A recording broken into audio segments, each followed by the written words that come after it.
Talk about the ground raids that have been targeting Hezbollah infrastructure in villages of southern Lebanon close to the border, which pose an immediate threat to Israeli communities in northern Israel. As a statement that came in from the Israeli Defense Forces asserting that Operation Northern Arrows will continue in parallel to the fighting that has been taking place in Gaza and in other areas as well. The raid, which is likely to further expand the campaign against when it comes to Hezbollah, following when it comes to its topmost leader, Hassan Nasrallah, in strikes. As far as when it comes to keeping a close watch on the developments that has been taking place in the border areas of Israel, Prime Minister Narendra Modi spoke with the Israeli Prime Minister Netanyahu over the recent developments. And seeking as far as the message that has been going across and reiterating rather that the Prime Minister has said that he discussed on the recent developments that has been taking place. And when it comes to India's stand and position that has been made clear, saying that India is committed when it comes to ensuring peace. However, there is no place for terrorism in the world. However, when it comes to these developments that are now been coming to light, as far as this three-frontal attack that has continued on part of Israel, which is against Hamas in Gaza, which is against Hezbollah in Lebanon, and also against the Houthis, the area which is dominated in Yemen. We have Srinjoy joining us live right now. Srinjoy, good morning.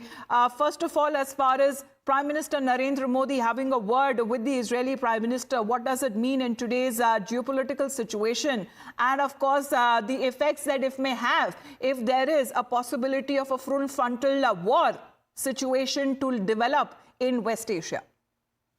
Well, the Prime Minister has said that there is no place for terrorism. And he's right, because the Hezbollah is a designated terror outfit. So there is no question about Israel not fighting terrorism in this case. Also, Hezbollah has been attacking the northern areas in Israel from October last year. I mean, there have been sporadic rocket attacks and so on. Now, as a result, it is naturally incumbent upon Israel to take action, which Israel has.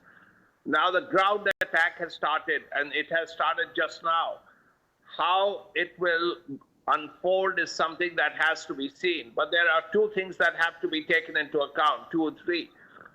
First, that the Hezbollah would have been softened up by these bombings, and before that, the pager attacks and the walkie-talkie attacks and so on. Secondly, the Israelis have been to the southern part of Lebanon before. So they know the area, they have been in this before, so they have that experience.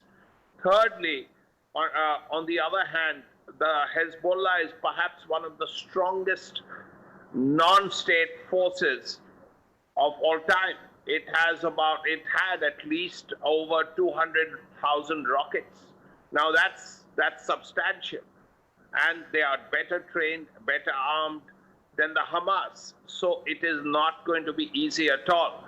Nevertheless, the limited ground attacks have begun, and we have to see whether they remain limited, they become full-fledged, or whether Israel says that their objectives have been met. So this is just the beginning of a war, a limited war perhaps, but a two-front war that Israel now faces. They have to complete the operations in Gaza against the Hamas. The limited operations against the Hezbollah have just begun. So it's important to see how this unfolds. All right. As far as these developments that are now concerned, with India also making its stand clear with this conversation that happened between Prime Minister Narendra Modi and the Israeli Prime Minister on the recent developments that have now taken place, with the possibility of a full frontal war that may take place in the Middle East or in the West Asian area. There has been a concern that has also been cited by the US President Joe Biden himself. Now, this Operation Northern Arrows that has now been started by the Israeli ground raids that has begun in the southern part of Lebanon. However, when it comes to US saying that Israeli officials have informed them that they were conducting limited operations targeting Hezbollah infrastructure near the border itself. But